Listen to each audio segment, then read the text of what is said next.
am na ñoo xam ne li ñu yaakaar ne mooy côté application mooy ñu dem télécharger benn application comme Apple par exemple application bi ñu bari xàmme nañ ko mën naa ko utiliser pour ma côté sama WhatsApp waaye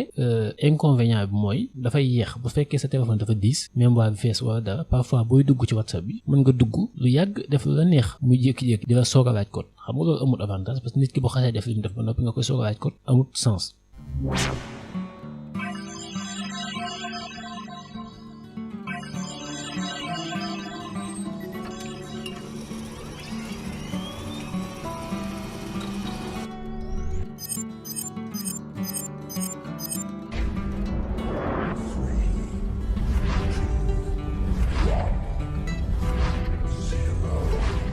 salaam gars yi ñoo ngi leen di nuyuwaat di leen bëgg yéen ñi nga xam ne yéenay suivre chaîne bi di Ciné Informatique mu chaîne boo xam ne ñu ngi ko tijji ngir di fi partager ak yéen lépp lu jëm ci informatique internet ak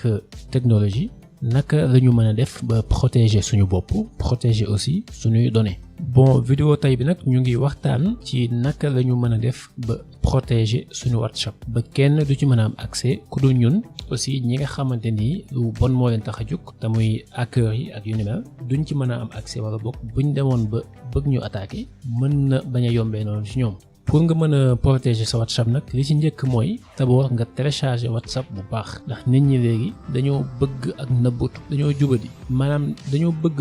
lu bizarre daal ci gàttal di télécharger ay application yu kenn xamul ci application yooyu noonu comme niñ koy waxee rek lu ne mën na ci nekk mën na doon ay application malware du coup boo ko télécharger application bi ci boppam amul sécurité nga bëgg a sécuriser say données c'est pas possible que mën nga sécuriser say données ci nit ñi yor sa téléphone ak yu ni mel mais jëmmi application bi ci boppam moom mooy utiliser say données ci ni mu ko bëggee moo tax d'abord choisir WhatsApp bu baax daf ci am solo WhatsApp nag benn WhatsApp kese moo amoon bu njëkk benn waay créé woon ko en 2009 ginnaaw bi mu jaayee ko entreprise bi di Facebook Meta léegi nag WhatsApp boobu noonu ginnaaw bi dafa am yeneen yu ci dolliku yeneen yu génn yu bari sax am na ci bu ñu doon wax WhatsApp business am na aussi GB WhatsApp amoon na fi Omar WhatsApp am na yeneen ak yeneen yoo xam ne ay nit kese ñoo koy créé ñoo xamante ne ay développeurs lañ ñu ci bari sax ay débutants lañu doon yoo xam ne dañuy jàng pour mën a appliquer la ñuy jàng dañuy construire benn application boo xam ne nit ñi dañ koy jëfandikoo ñu mën a natt seen doole am na nag ñeneen ñoo xam ne loolu yëpp taxul leen koo créé buñ ko créé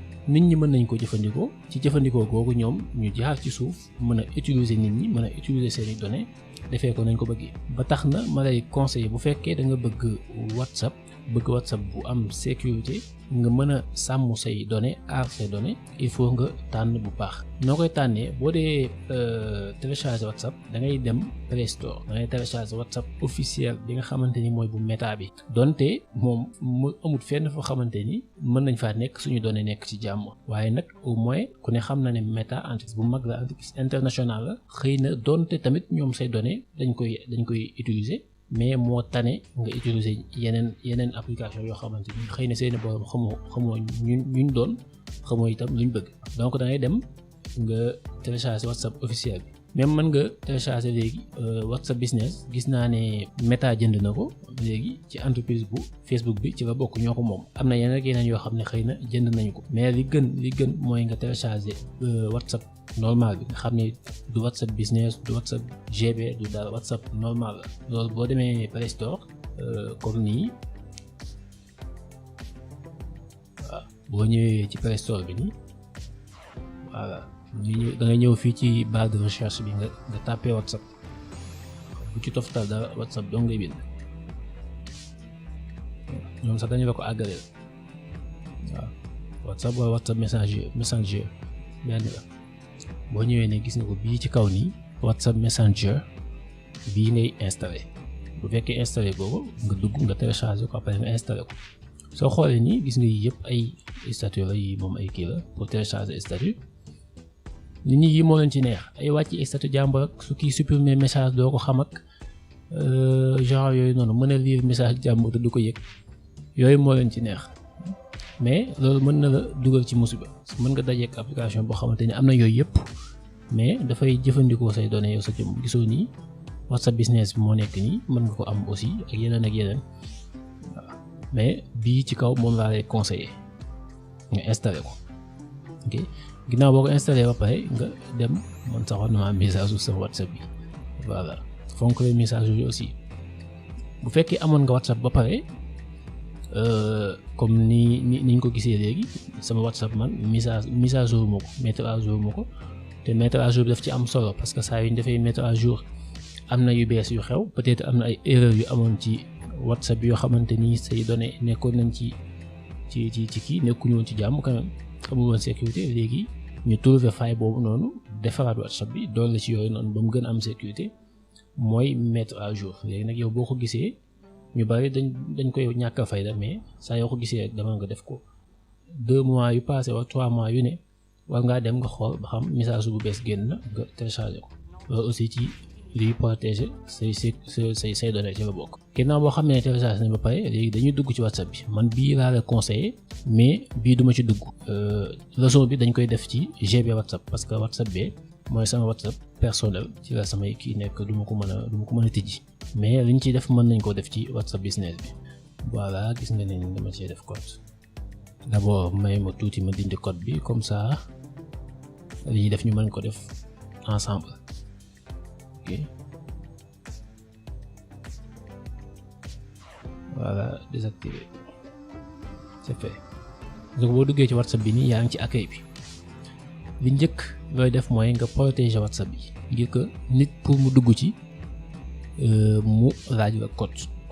gis nga ni nii mën na maa dugg automatique day dugg kon fii su ma tegee sama téléphone ku ci jot mën ngaa dugg sama WhatsApp bi ci njëkk mooy nga protéger ko fii def ci code ba nga xam ne ku yoroon téléphone bi tamit du ci mën a dugg te joxoo ko autorisation. am na ñoo xam ne li ñu yaakaar ne mooy côté application mooy ñu dem télécharger benn application comme Apple par exemple application bi ñu bari xàmme nañ ko mën naa ko utiliser pour ma côté sama WhatsApp waaye inconvénient bi mooy dafay yéex bu fekkee sa téléphone dafa diis mémoire bi fees wala dara parfois booy dugg ci WhatsApp bi mën nga dugg lu yàgg def lu la neex muy jékki-jékki di la laaj code di la soog a laaj code xam nga loolu amul avantage parce que nit ki bu xasee def li mu def ba noppi nga koy soog a laaj code amul sens waaw. ñaareel bi mooy su ma bëggoon a dugg ci WhatsApp bi ma dugg mu laaj ma code ma gis ne code bii ni upload kese la c'est simple mën na maa ñëw fii ma désinstaller upload su ma ko désinstaller bépp application buñ ci tëjoon dafay dañ damay daal di mën a ñëw dugg gratuitement kon xeeti application yi nii xëy na baax na mais am na yu ko gën am na lu ko gën waaw am na xeeti protection yu ko gën a wóor du coup boo bëggee soo duggee ci balaa nit a dugg ci WhatsApp bi nii mën a kii ni mu laaj la code wala boog nga jox autorisation ba pare ci biir WhatsApp bi léegi am na fonctionnalité boobu noonu ok waaw boo duggee nii da ngay ñëw ci kaw nii ci côté droite bi ci ñetti tomb yi li mel ni awra moom ngay bës nga xool ci suuf fi ñu bind paramètre wala boog réglage bu fekkee anglais nga def sa téléphone setting waaw nga dugg soo ñëwee fii da ngay gis bii nii troisième bi confidentialité moom ngay bës waaw boo ci duggee nga wàcc ba ci suuf a suuf gis nga fi ñu bind verrouillage par empreinte digitale moom ngay bës gis nga lii nii moom ngay cocher yi mel ni ab bouton nii moom ngay bës voilà bu ma ko bësee daf may laaj empreinte léegi bu fekkee yow Android nga yor comme lu mel ne ay Samsung Tecno Itel wala yu ni mel lii la laaj empreinte digitale mais bu fekkee iPhone nga yor surtout iPhone yi mujjee génn Face ID bi lay doon maanaam mooy kii boobu nga xam dafay génn mel ne caméra pour jël sa kanam gi dans ce cas sa kanam gi yow moom mooy tijji téléphone bi mais bu fekkee Android nga yor sa baaraam moom mooy tijji téléphone bi mais pour nga mën a def lii d'abord da ngay def sa téléphone code ba noppi da ngay dugg ca paramètre ba nga def ci code empreinte digitale wala Face ID comme ça boo ñëwee fii nii mu laaj la ko soo ko laajee nii facilement da ngay jël sa loxo rek nga teg ko ci ginnaaw wala boog fépp foo xamante ni fa la digital bi nekk parce que am na téléphone yoo xam ne empreinte digitale bi ci ab bouton ngay teg sa baaraam am na yoo xam ne ci ginnaaw la mais nga teg sa baaraam wala boog bu fekkee iPhone la nga jël sa kanam gis nga ko nii boo tegee sa baaraam bu vérifier jàll na léegi nag ñetti option yi nga fi fekk immédiatement au bout de 1 minute au bout de 30 minutes lii la muy jariñ bu fekkee dama bëgg su ma génnee WhatsApp ci saasi mu tëju damay def immédiatement mooy ci saasi bu fekkee dama bëgg su ma génnee sama WhatsApp mu toog 1 minute duggaatuma mu tëju su ma neexee su ma génnee sama WhatsApp ba toog 30 minutes mu tëju kum neex yaay xool la neex waaye man bii laa lay conseiller mooy immédiatement boo génnee ci saasi parce que sécurité lañ bëgg bii moo gën a sécurité parce que 1 minute bi ngay xaar wala 30 minutes bi mën nga am lu la yëkkati wala dara kenn jot ci téléphone bi lu ne xaj na ci donc day def immédiatement saa yoo bëggee dugaat nga teg sa baaraam mbaa nga xool mu tijjee ko bii ci suuf montrer le contenu dans les bii da nga koy supprimer da nga koy désactiver du moins excusez-moi da nga koy désactiver lu tax su ma ko bàyyee nii suñ ma envoyé message dafay afficher fii ci kaw dafay afficher fii wala boog su sama téléphone tëjee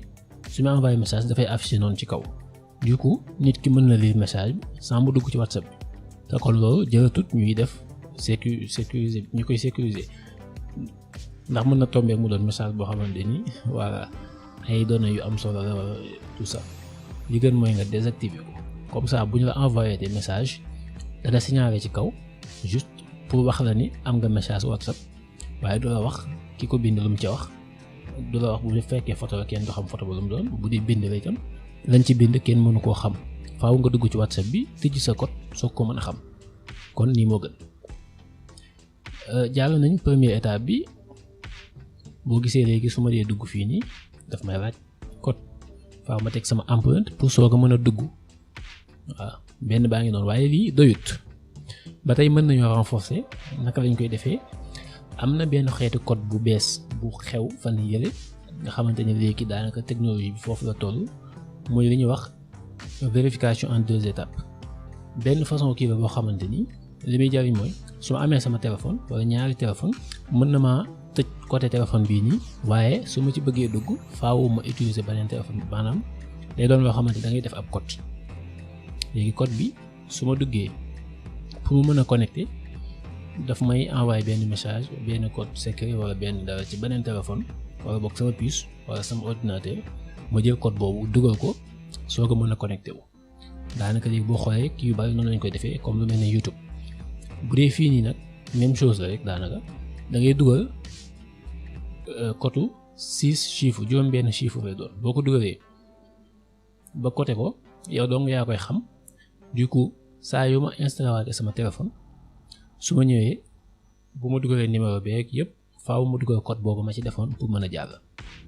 wala même bu dul sax nga installé WhatsApp mais lu ci bari léegi da ngay dugg ci WhatsApp da ngay dugg boo duggee sa WhatsApp rek mu laaj la code boobu noonu bu ko defee bu fekkee keneen la woon koo xam ne du yow su xamul code boobu du mën a jàll waaw nit mën naa yor sa téléphone mu am kii nii par exemple nga def ci ay données wala genre yooyu noonu mën na maa jot sa téléphone wala boog ma am sa numéro monté ko ci benn téléphone wala lu ne daal mën nañ ko defee noonu su ma installé benn application WhatsApp ma dugal ci sa numéro daf may envoyé message bi su ma ko jotee ma dugal ko dafay daal dugg ci WhatsApp bi bépp message bu fi nekkoon mën naa ko faa fekk message bu bees bu ma envoyé waat tamit mën naa ko jot man tamit mën na maa envoyé ay message yu ma neex waaye nag bu fekkente ni nga defoon ci vérification en 2 étapes bi kon su ma amee yooyu yëpp tamit su ma ñëwee ba foofu laay bloqué woo parce que faaw ma xam code bi ma ci defoon bu mën a jàll moo tax muy farata léegi nag code bi boo ko bëggee def muy vérification en 2 étapes bi ba tey da ngay ñëwaat ci kaw ci droite bi ci ñetti tomb yi nga wàcc ba ci suuf paramètre nga ñëw compte bi ngay bës nga xool fii ñu bind vérification en 2 étapes nga bës ko nii lay def ci suuf mi ngi lay bindal activer muy nga taal ko tàmbali boo bësee dafay laaj code bi juróom-benn chiffre lay doon comme ni ma ko waxee gis nga ni étoile yi ni juróom-benn étoile la kon fii ngay bind ay chiffre ma lay wax ni nga fexe mu doon code boo xam ne bu yomb la na yomb ba doo ko fàtte waaye na jafe ba kenn du ko mën a xam ku dul yow bu ko defee boo ñëwee fii nga tàppee code ba la neex par exemple mën nañoo def 1 2 3 4 5 6 pour essayer mu ne ma defaat ko 1 2 3 4 5 6 ma def enregistrer ñu xaar tuuti gis nga ni su ma defee enregistrer daf may laaj ma dugal adresse email gis nga ko ni ci suuf léegi nag bu fekkoon beneen WhatsApp bi la muy WhatsApp original bi du ma indi ñaar yi nii daf may indi directement fi may bind adresse email bi parce que foofu dafay doon force waaye bu dee bii nii gis nga ne doonu force bu ma neexee ma dugal ko su ma neexee ma bës ci suuf ignorer ma génn waaye def ko force la war a doon danga ko war a def lu tax ndax yow mi dugal sa code mën ngaa fàtte code bi code si chiffre yi ma def mën naa ko fàtte bu ma ko fàttee adresse email bi ma dugaloon fii nii moo may dimbali pour ma mën a jotaat sama code ma mën a amaat accès ci sama WhatsApp kon def ko force la war a doon léegi da ngay bës fii ajouter une adresse email nga dugal benn adresse email après nga def suivant mu jàll léegi nag ba tey fii ñu def fi taxaw seetlu adresse email bi est-ce que war na doon mën na doon n'importe quelle adresse email non dafa war a doon email boo xam ne yow dong yaa ci am accès wala boog bu fekkee mënta ñàkk itam keneen mën na ci am accès mais na doon koo xam koo doyloo ndax jamono fi mu toll dafa kii jamono dafa tëre di àdduna dafa tëre du coup adresse bi li ci gën mooy mu doon boo xam ne yow dong yaa ci am accès xam nga mot de passe bi xam nga lépp saa yoo ci bëggee dugg mën nga cee dugg parce que comme ni ma ko waxee sànq bu fekkee da ngaa ñëw fàtte sa code adresse email bi mooy dimbali nga mën a jotaat ci sa WhatsApp wala bokkoon da nga koy ñàkk bu faaw donte mën nañ ko dindee na neen tamit mais ce qui est sûr mooy da nga ko ñàkk kon adresse email bi na nga ko bàyyi xel bu baax ginnaaw boo ko dugalee ba pare nag dafay jàll voilà du ma dugal fi email parce que c'est confidentiel mais mën nga fi dugal sa email boo ko dugalee ba pare boo ñëwaatee parfois nii boo duggee gis nga ni mën na laa laaj bii nii mooy empreinte bi ñu defoon sànq mais boo ko tijjee mën na laa laaj code carte si chiffre yi nga xam ne faaw nga dugal code boobu noonu soo ko mën a am accès ci sa téléphone saa yoo installé waatee waa koy gis nga ko muy nii sax ñëw na activé naa ko defuma email bi mais ñëw na léegi pour ma mën a def dara ci WhatsApp bi faaw ma tijji ko gis nga ko ni mu jàll lii mooy vérification en 2 étapes léegi troisième bi ñu war a def nga xam ne moo waroon a doon sax premier bi mooy mën na maa bu fekkee yow installé woo sa WhatsApp bu fekkee yow yaa installé sa WhatsApp boobu garaawut ndax loolu moom doo ko ci fekk mais bu fekkee dañu la koo installé wala nga installé ko ñu installé ko ba noppi soog la ko jox boo ñëwee d'abord balaa dara xew bala ngaa def dara ci WhatsApp bi vérifier lii ma wax ba pare loolu mooy lan mooy nit mën naa jël sa WhatsApp mu installé ko ci beneen téléphone wala ci benn ordinateur wala beneen appareil bu mën di doon nga xam ne yow li ngay jot message yi ngay jot ak appel vidéo yeeg lépp daf koy jot moom tamit waaw mën na moom sax bu ko neexee mën na envoyer message yow yaa yow sa WhatsApp mais loo ci mën moom mën na ko ci message boo jot moom da koy jot waaw loolu mën na nekk léegi nag pour nga mucc ci loolu noonu parce que yàlla rek a xam da nga ñëw fii ba tey ci bouton bi nga bës nga xool fii ñu bind appareil connecté mooy appareil yi nga xam ne yow yaa ci connecté sa WhatsApp bi mën na bañ a doon yow li taxoon ñu def ko fi mooy yow soo bëggoon a jël sa WhatsApp nga def ko ci beneen appareil wala sa ordinateur en même temps muy dox ci sa téléphone bi nga yow mën naa nekk mais keneen mën na ko def ku dul yow boo bësee fii gis nga ni dara nekku fi fii doo fi gis dara connecté rek lay laaj connecté un appareil parce que kenn connecté wu ci bu fekkee kenn connecté wu ci nii lay mel mais bu fekkee dañ cee connecté xaaral ma woon na ni mel ci sama beneen WhatsApp bi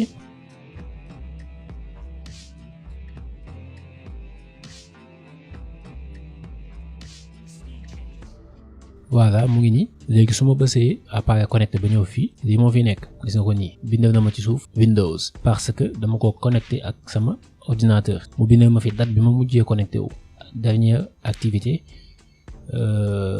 aujourd'hui à 18h59 tey sànq ci 18h laa mujjee connecté sama ordinateur ci sama WhatsApp bu fekkoon keneen moo ko def tamit nii la yoo koy waxee bu fekkee yow la nga bàyyi noonu bu fekkee du yow nga daal di ñëw bës ko nii boo ko bësee nii nga def déconnexion mu dañ waaw bu ko defee kooku dootul am accès ci sa WhatsApp yii mooy yi nga xam ne moom lañu leen indiloon tey ba tey mën nañ ci yokk beneen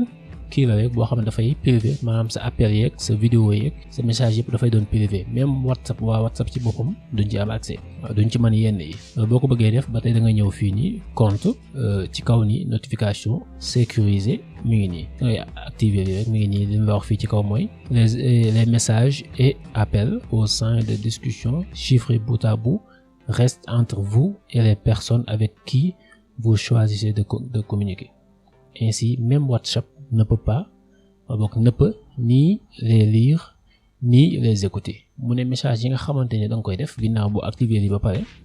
yow dong ci yow la yam sa digganteeg ñi nga xam ne ñoom nga taamu pour waxtaan ak ñoom kese yéenay xam seeni message mu ne ba ci WhatsApp sax moom ci boppam waa WhatsApp mënuñoo lire vocal yooyu noonu wala boog mbind yi ngay bind mënuñ ko déglu tamit mënuñoo lire li ngay envoyé mënuñoo déglu tamit vocal audio yi ngay envoyé kon lii nii da nga koy activer même bu dul WhatsApp sax c'est que WhatsApp moo ci amul accès ça veut dire que keneen ku dul WhatsApp du ci am accès même ñi nga xam dañuy essayer di la jéem a pirater ak genre yooyu noonu tamit day doon difficulté pour ñoom ñu mën ci am accès parce que WhatsApp mi créé application moom ci boppam mënta am accès ci yi ngay def ci WhatsApp yi ngay waxtaan ak yooyu noonu kon keneen mën ci am accès kon jël te négliger mën nañ ko activer ginnaaw lii yëpp nag